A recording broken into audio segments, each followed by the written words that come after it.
I did not have sexual relations with that woman. Yes or no? Did you ever take banned substances to enhance your cycling performance? Yes. I had no prior knowledge of the planned assault on Nancy Kerrigan. I am deeply sorry for my irresponsible and selfish behavior I engaged in. Hey everybody, it's Oops the Podcast. I'm Francis. He's Giulio. Yo. How are you, pal? I'm doing good, dude. You know, what about you? How's it going? Pretty well. Sliced my finger up pretty bad. Really? Doing what? Can you see that shit, dude? Oh, yeah, that's nasty, dude. Jesus, that's a weird place to slice it. What the fuck?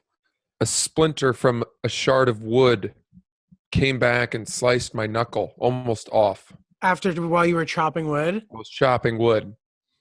I saw People your like to watch me chop wood. Men and women alike send me aroused messages. Yeah, that's like, what's that thing, the like stimulation thing where people get satisfied by watching shit like that? Sure do. People ASMR? do satisfy themselves to watching it. Yeah. What was your question? Sorry? Like, what's the ASMR? Is that what it's called? Oh, yeah, that's the sounds, yeah. But there are also, I know you mean, there are also video compilations of things that people like to watch, like cutting knives through cucumbers really perfectly or stuff like that. Yeah. I have one of a, wait, which one? What'd you say? Satisfying videos, yeah. Yeah, I have one of I have a saved folder on my Instagram for all these different things specifically, and one of them is things that are satisfying. And it's things that are satisfying to you? Yeah, but like it's not sexual, but it'll be like, for example, a bird getting his head pet with a spoon, and he kind of looks very like much he's enjoying it. Oh, that's nice. Shit like that. So maybe I'll throw your chopping in there. You know which ones I like? I like watching videos where bullies get what is coming to them. Oh, yeah. Like that famous video of that littler guy kind of poking the bigger, more overweight kid. And then the big kid picks him up and body slams him. Do you know that video? No, I would love to see it though. Oh, it's so good. He picks the kid up and body slams him, and then the kid tries to like walk it off, but his kneecaps are basically shattered. Oh my God. So he can barely walk. Dude, I'm looking out the window in Maine. Guess what's happening right now? What? It's Snow? hailing. Hail. Jesus, dude. Dude, the lighting in your room is like very grim too. It's not great. It's not great, and I apologize to people watching from home. I know that the lighting is not great, but there's nothing I can do. Well, tell me about this hail, dude.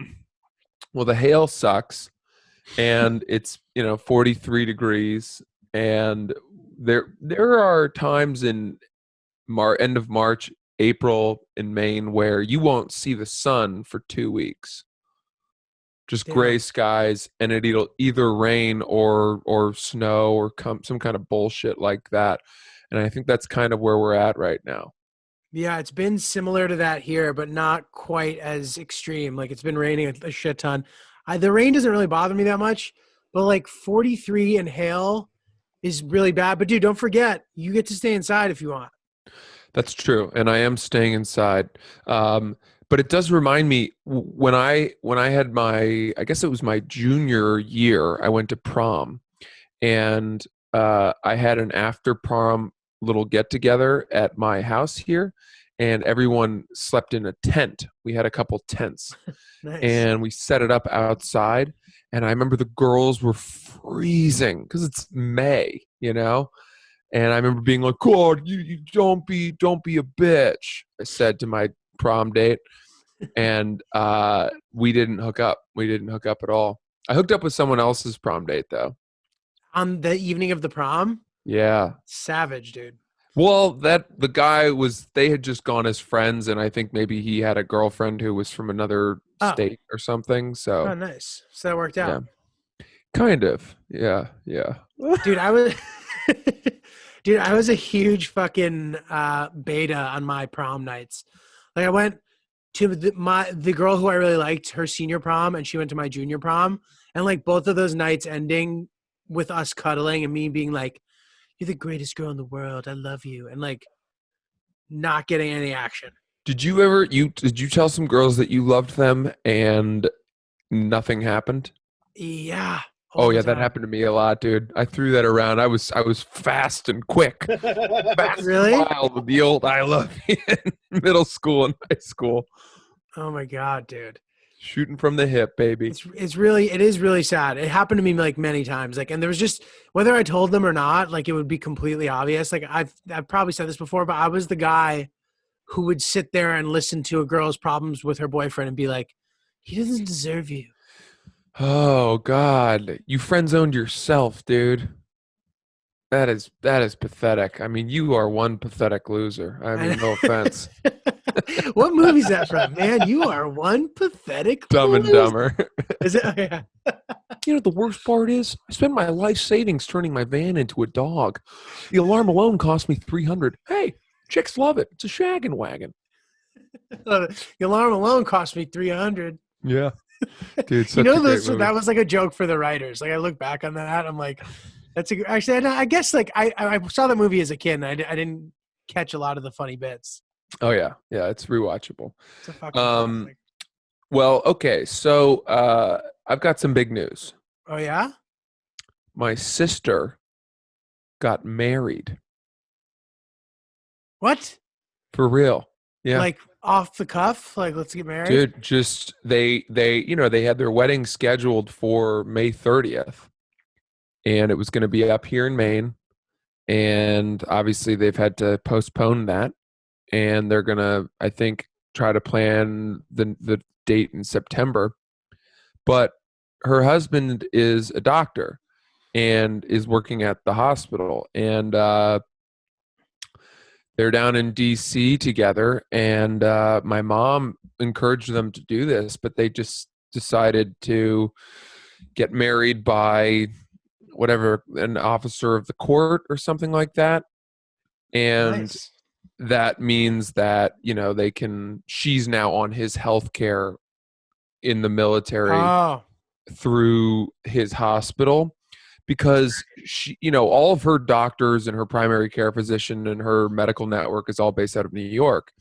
And if anything were to happen to her, if she were to get the virus or whatever, she'd be starting from scratch down in DC where she's trapped, right? So damn. by moving in, by effectively marrying her fiance, she's now eligible to be on his health care and have his network of medicine and all of that, and among other kind of smart bureaucratic Right. Decisions. benefits. But Right. but we as a family found out like 45 minutes before they decided to do this, and my mom had been encouraging her to do it, and my parents were very excited, so we all piled into my mom's study and got on FaceTime as my sister's witness, one of her friends, held up the fucking phone as my beloved sister and her lovely fiance got married under the cherry blossoms of a tree in Washington, D.C.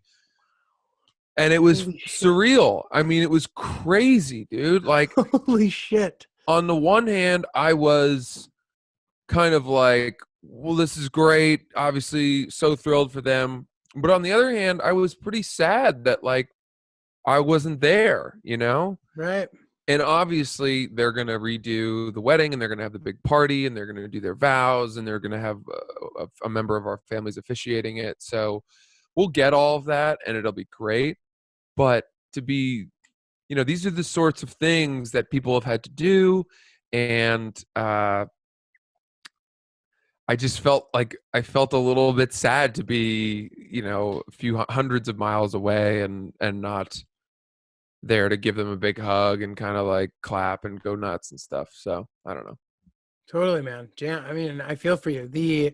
But like you said, that's not uncommon. And even like Right. being the officiant that I am of weddings and love, Yes. I have officiated weddings where it was like the small bureaucratic one, like you're saying, and then again at the party. when it's like the actual wedding. And a lot of the Right. time, the people don't even fucking know that the bride and groom are even married. So you didn't miss out. So this is a great point, which is that a lot of couples, I think, get legally married behind the scenes before their actual wedding. Right. And one of the reasons is I think you get by filing your taxes as like a joint household, you get a much bigger tax break. And the thing though that I've realized is some of these couples that get married, they want to keep it a total secret because they feel that if people attend their wedding, the party months later or whenever it is, they'll be less excited for them if they know that they're already married. Right. Which is bullshit, but I It understand is that bullshit sentiment. because we weren't there to like sign the papers with you. You know what I mean? So I'll still be much more excited with a couple of glasses of champagne in my hand and some cold fish dish that I kind of choke down before getting up to the dance floor, and then having Dude, totally. when we do shout. Dude, also, like, never once at a wedding have I been 6 drinks deep and look over at my friend and been like, this would be a lot better if they weren't already legally married. Fucking greedy couple trying to manipulate the tax code. Yeah, literally. Yeah, all right. I bet you they're not even virgins anymore. That's hilarious. By the way, let me ask you this. Sure.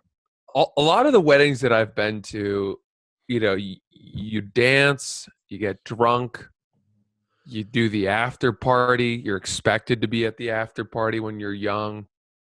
And then the couple goes up to bed at like 2:30 in the morning. Those are not optimal conditions for me to have sex. You mean if you're the bride and groom? Correct. Right. The amount of like that level of a party, because there's this big expectation through history that on your wedding night you consummate the marriage, right? Most couples we know, if not all, have had sex prior to their wedding night. But there's still, I think, a little bit of an expectation of that you'll have sex on your wedding night, right? Right. But if I've been fucking hoisted up in a chair and bounced around and I've given 10,000 hugs. Are you Jewish? You know, a lot of the weddings I've been going to, people have appropriated that. And I always feel a little Really? bit uncomfortable, but Oh my God, that is kind of crazy. Dude, it happens at non-Jewish weddings. I've seen it at a few. And do they just do a different song, or they like jump? They don't around? do it to Hava Nagila. Yeah, they don't Oh, they do do it the to Hava Hava Nagila? No, they do not do it to Oh, Hava Nagila. They'll do it Jesus. to like Levels by Avicii or some shit. But I wonder if Jewish people would be offended if they saw that. You know what I mean? Yeah, I don't know. I don't think so. I think that's such a happy, fun thing, and it's not like they're making fun of the Jewish custom. It would be one thing if the people holding the chairs put yarmulkes on and like did it, but And started like making fun of them. yeah. Like even just wearing them isn't necessarily that offensive. It's like weird. I guess Yeah. yeah, that's a little weird. Hey, have you been to any Jewish weddings? I have, yeah, I've been to a few. And did you have to put a yarmulke on? No, the last time I had to put a yarmulke on was when I performed at that fucking Hanukkah party for those Hasidic people. Wow, you had to put one on for that? I didn't give a shit. I mean, whatever. It was fun. It was a weird experience because I bombed and didn't have a microphone, and it was weird. But I posted the video of it on my story the other day. It's because I was like looking through my memories Of the performance? no, just of the room, like of the room setup. It's literally just a living room, Wow. just children and old women. Regardless, yeah, I mean, I never have worn one at a wedding. I went to a shiva the other day, and I got there too late to get my hand in the basket of yarmulkes. Yeah, those go quick. They do But go I was quick. also, yeah, they do go quick. But I was standing in the middle, and apparently you have to middle school dance it at a shiva at the beginning. Like the What? men stand on one side, the women stand on the other side. Shut up. Yeah, I'm serious. So I didn't know. And then my friend's dad looked at me. He was like, I was like, oh shit. So I like went over to the, Oh. yeah. Yeah, tough time to have to learn the rules. I I once had a student, and I don't want to say anything too offensive, not that they'll ever see this, but I had a student who, when I was tutoring, right, who when we started working with her, her mom was very ill with cancer. Oh, it's terrible. And I yeah, I met the mom once, and then I gave this student to one of my tutors that I matched her with. And like 2 or 3 months later, the mother passed away. And then I got a personal invitation to sit Shiva with the family. And I didn't go. Why? I had because I had met these people for 10 minutes. Oh, right. But did you spend time with the kid though, right? No, I had not tutored the kid. Oh, I gave the kid to one of my tutors. gotcha, So they gotcha. worked together. And I think that tutor might have gone. But is it really offensive if you don't attend the Shiva of a deceased Jewish person? I'm not sure, man. I mean, if you don't know them that well or whatever, and it was super duper inconvenient, as fucked up as that sounds, I guess that there's kind of like a balance between how well you know them and how inconvenient it is. Let's put it this way, Giulio, right? Let's say that you and I met for 10 minutes to talk about some kind of business thing. And then maybe we exchanged a couple emails about rates. And then 3 months later, my dad died and I invited you to the funeral. How would you feel? Yeah, I don't know if I would go. Yeah, why am I inviting you? Although, you know, in theory, if it could be a good move for you business wise to show up. Oh, that's pretty savage. To It's meet other savage, but clients? you know, it's savage, but you know, you show up, pay your respects, and like I remember my grandmother passed away, and the guy next door. This is in Brooklyn, so and I actually lived in the building. It was a 2-family house with separate entrances. I lived on the top floor, and it was actually the house I was born in too. Anyway, my grandmother passed away, and the guy from next door immediately came over and just paid. He was crying, and felt so bad for us, but immediately said to my uncle, he's like, if you don't put this on the market if you're going to sell it. Wow. Which is a way scummier move. But like, you know, even if you've only met them for 10 minutes, if you think that they'll be like, you know, that the tutor came, he's a great guy, like we have a great tutor for you, and then refer you to all their friends or something. Okay, so could I have handed out business cards, or is that too overt? That's too much, I think. So what do you say? I mean, what do you say? How do you start that conversation? So you don't. I think it's a soft pitch. Like you show up and you're there, and they'll never forget that you came. You didn't have to come. And it was nice. Honestly, it's nice of you to go. Like even if, you know, whatever. Like you don't Yeah. know them, but it's nice. And you know, they remember that. And anytime anyone asks about if they have a tutor suggestion, they recommend you. I don't know. Dude, you know, here's the thing. That level of sadness and gloom is something I try to avoid in my life. Right. I feel like And I mean, you've been to Shivas, therefore. So tell me, is it a celebration of life? Are people toasting the memory? Or is it more like a moaning, wailing, tissue passing, you know, nobody touches the cheese board moment of misery? so. Okay. So it was like somebody who was over 100 years old. Wow. So I think that, you know, to some degree, it could easily be more of a celebration because although tragic, you know, it's a best case scenario still, you know what I mean? Making it that Yeah. far. And, Yeah, if someone lives into triple digits, I mean, at that Right. point, there's nobody who's ever going to be like, well, right, you know, they were taken too soon. right. And he passed away also on his like 50th or 70th, something crazy wedding anniversary, like that weekend. Jesus. So it was like really serendipitous. Like everybody happened to be down in Florida for the weekend and they were there with the family. Like it was really nice. So I don't think it was like a pass tissue around situation, but I have found, and I don't know if you agree with this, at funerals in general, it's not always not funerals necessarily, but like any sort of gathering, say it's like a wake, I feel like it's always a little bit better than you would think it would be. Yes. I think a lot of that depends on the person that passed away, and also Right. the way in which they passed away. Right. Like But I've been to some funerals, not a lot. I've been to one funeral where it was such a shock that this person had died, and it was also like a very young person, and that sucked. I right. mean, that was not an experience that I, would wish upon anybody else. Totally. And I try to, remember that in that situation, it's not about me, like I'm Of going there course. because I mean, that part is not as bad for them, for like the loved ones. And granted, I'm sure in that situation, maybe everyone was the loved ones, including you or whatever. But if it's not someone who I'm directly related to, I know that like the week after that, when people stop checking in on them, is going to be harder. Yeah. You I know, always wonder if people take attendance, or even just a mental note of who's there totally, at these things. dude. I think about that too. That's crazy. Dude, because one time, this this is so fucking nuts. This one of my dad's business friends had a son who passed away, and I didn't make it to the funeral. And then the sister of the kid, who was like, I don't know, she's probably like 24, 25 now. I ran into her probably 2 years later at PhD, the Oh wow, nightclub in yeah. Manhattan.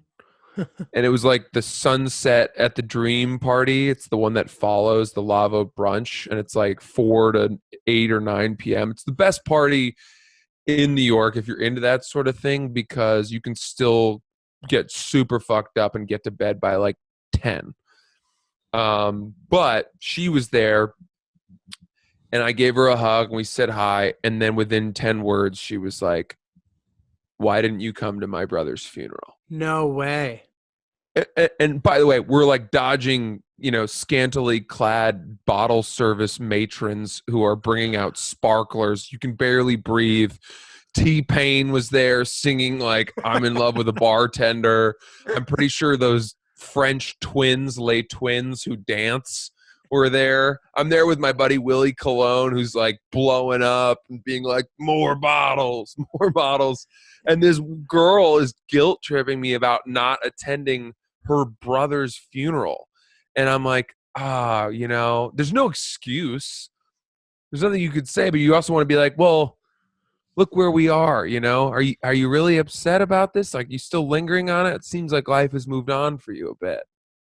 Yeah, I mean, dude, it's funny. I always wonder about that, but that's crazy that she called you out on that. I mean, I always am afraid of that scenario. And there's been times where I didn't go to stuff and I'm like afraid to see the person, the Yeah. people after because of it. Yeah. Some people care a lot more, about stuff like that. Engagement parties, that's one that I just, baby showers. This is the type of shit where you gotta weigh the like consequences of not attending. Right. Well, dude, it's funny. I always notice this. I don't know if you agree with this, but at funerals and at like wakes and whatever, old people are so good at them. Like the old Mm, people know exactly how to carry themselves at those things, and it yes. obviously is from experience. Right. They've been to so many of them. Yeah. They have the They're exact like appropriate demeanor. they're like the 34-year-olds at weddings, Right. Not their you first know, rodeo. who know how to like dance and take the pictures and just really pace themselves. They know about the itinerary. They just know that there's pictures. It's like from Yeah. 2 to 4. Or They whatever. bring things like ice, because every funeral they've ever been to, that they've run out of ice, just multiple bags of ice or whatever. That's funny, dude. Yo, so this reminded me what you said earlier about wedding stuff, about consummating the marriage. Yeah. Not to bounce around too much, but it's funny you say that because I had a friend who was a virgin on his Wow. wedding night. And that a guy? A guy? yes, yes. Wow. They were saving themselves for the sanctity of marriage. They're wonderful people, like really cool. Super religious. Super religious, but really cool, awesome, like not weird people, like quote Not unquote. in your face about it. Not the type of people if you don't know a lot of people who save themselves till marriage, you just have this vision of that being somebody you can't relate to at all. But it's not the case. Correct. These people are great. So anyway, the day of, we're hanging out, and he's asking us if he should go to the store to get like lubricant. We're like, dude, you guys are like 23 years old. Like, she's not some fucking dried up old fucking prune. What the hell's wrong with you? She's gonna be flowing, dude. Get in there. Oh boy. And You don't need shit. dude, how did it go? Like, did he tell you about it after at all or no? No, and I didn't ask. But he's the kind of guy how if you asked him, he would like joke. He'd be like, "Oh yeah, I gave her the good stuff," or like something funny. Like, Yeah. Oh, and now he has God. 2 fucking amazing, like beautiful kids. Like they have like the perfect life. I remember I had a girlfriend who I loved in college, and he had his girlfriend, and we were talking about how we wanted to be with our girlfriends and stuff. And I was like, wow, it's so funny how we just happen to know each other, and we both happen to find the women we're going to be with for the rest of our lives. Fucking stupid asshole I was. And he was right, and you were not even close. Not only was I wrong, bro, the next 3 years of my life were the most miserable, crazy roller coaster where like I had friends who were in the groups of friends of the new guys she was hooking up with who were like cooler than me and whatever. It was just like really rough, dude. Oh God, dude. Hearing all these stories. This Italian guy on my tennis team always had some story for me about what my ex-girlfriend had been up to. He'd be like, Giulio, you're never going to believe it. Oh The other my night, he would just tell me he'd be like, she was crying, waiting outside of my friend's building because he was in a room with another girl. It's like, dude, it's horrible. It was so funny. Like, this isn't funny, man. This is not funny. This is terrible. What are you doing? Oh, and then did you get back together with that girl? We kept getting back together and breaking up. And it was, when we would break up, it would just be the most traumatizing thing to ever happen to me happen. Man. Dude, it's mental to think back on being in college and the level of suspicion that I carried around with me all the time, and how stupid the fights would be. And you're just at that age, you're not ready to be in a relationship. Totally. Like, you can be, sure, absolutely, but the odds are pretty slim that it's gonna like work out. Totally, dude. For Yeah. so many reasons. Yeah. And dude, Well- like for example, like Yeah. first of all, you're not emotionally equipped to deal with these complex emotions. You start No. falling in love and just saying all this shit to each other. And then the second, like, you're in a group setting and she's like, oh yeah, like, he's hot. Like, that's literally a fight. Totally. You're like, what do you Totally. mean he's hot? Like, I just thought that like a girl that I date would never say something like that in front of other people. You know what I mean? You start becoming these like crazy people. I totally agree. Fucking It's sucks. you're both powder kegs at all times. Totally. And I watched Big Time Adolescence. oh yeah, did you enjoy it? Did you watch it? Yeah, I saw it. Like, Yeah, I liked it. too. I thought that Griffin Gluck guy was pretty good. Yeah, man. He keeps saying he wants to do the pod. We got to try to get him in. Let's get him on here. He's a good dude. I like that guy. Me too. Did he really get that tattoo or no? I don't think so, but like, Pete got I a was real trying- one, right? what's up? Didn't Pete actually get a real tattoo from the movie? Probably. That wouldn't surprise me. Griffin might have, to be honest, because it's funny. Like we were hanging out. We were in Minnesota, whatever. Chris is saying, the producer is saying that he did actually get the tattoo. That doesn't surprise me because he did actually get the tattoo. We were hanging out, having drinks, everybody's smoking, and I looked at him. I'm like, dude, you're like actually living out Big Time Adolescence in real life. Yeah. Like, How old is he? he's like 20 or something, dude. He's in college. It's a good kid. Where does he go to school? I believe he goes somewhere upstate New York. I wonder if he like wouldn't want me to say where specifically. Got it. Okay. I Interesting. don't. I'm sure it's fine, but Yeah. Unreal. But I did enjoy that movie, dude. The other thing about the relationship thing from a young age, it's so hard to survive high school to life. For also logistically, like you are just in a new environment from 3 different levels. Like you go from high school to college, you change, your friends change, everything changes. You know what I mean? And Yeah.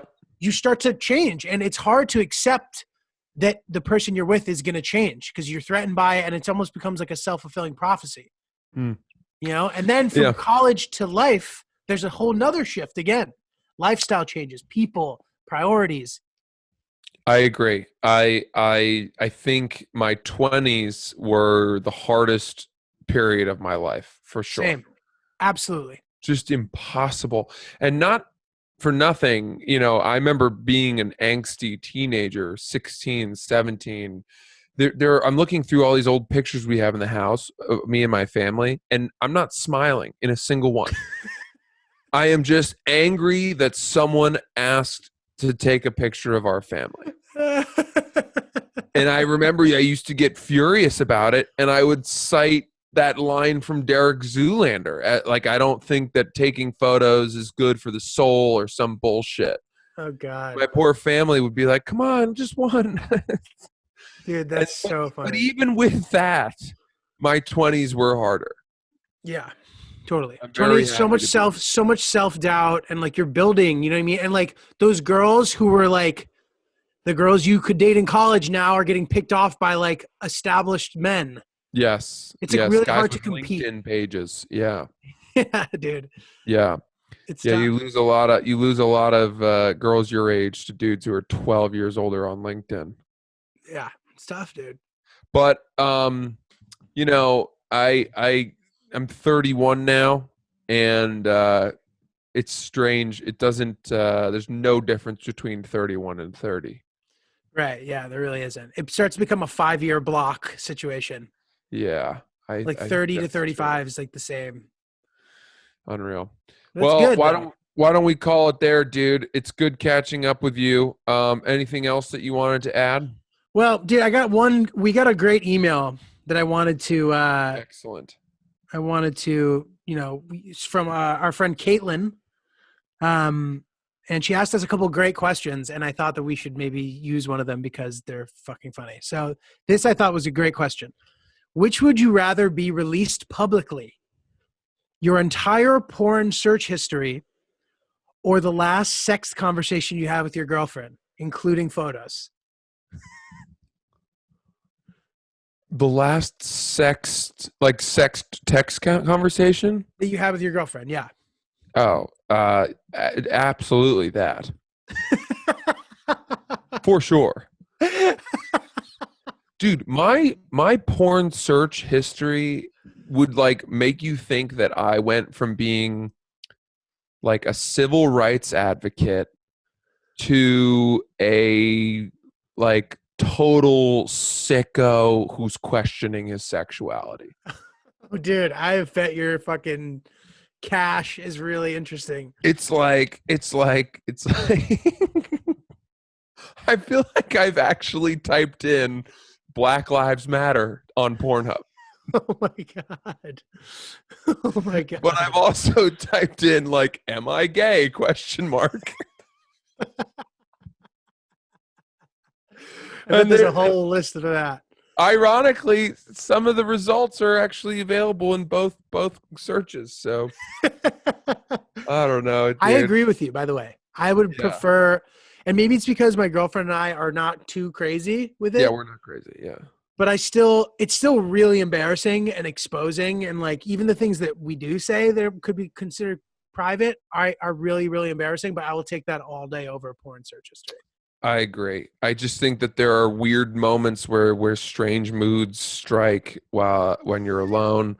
And I also know that like a year and a half into my relationship with my girlfriend, you know, we're aware that things we say to each other we can't run away from. You know, like I can't just one night be like, listen, I know this is gonna sound out of left field, but I really want to shit on you. Yeah. Like we'd have a hard time eating dinner that night. So I don't say those things. Whereas, if you're sexting with like a girl you met on vacation who just is not someone you're really going to plan to see again. I mean, you might say some far more vile shit. Yeah, I'm gonna prom bone the shit out of you. Yeah, you lie flat and let me discover you. Yeah. Hey, that's Oops the Podcast. I want to hear more about that email next time we talk. But for now, I'm Francis. He's Giulio. Follow at Oops the Podcast, at Not Julio, at Francis CCLS. Stay safe out there, folks. Send us your emails. We'll talk to you soon. And check out our YouTube channel, Bingo. especially during this boring fucking time. Thank Hell you yeah. guys.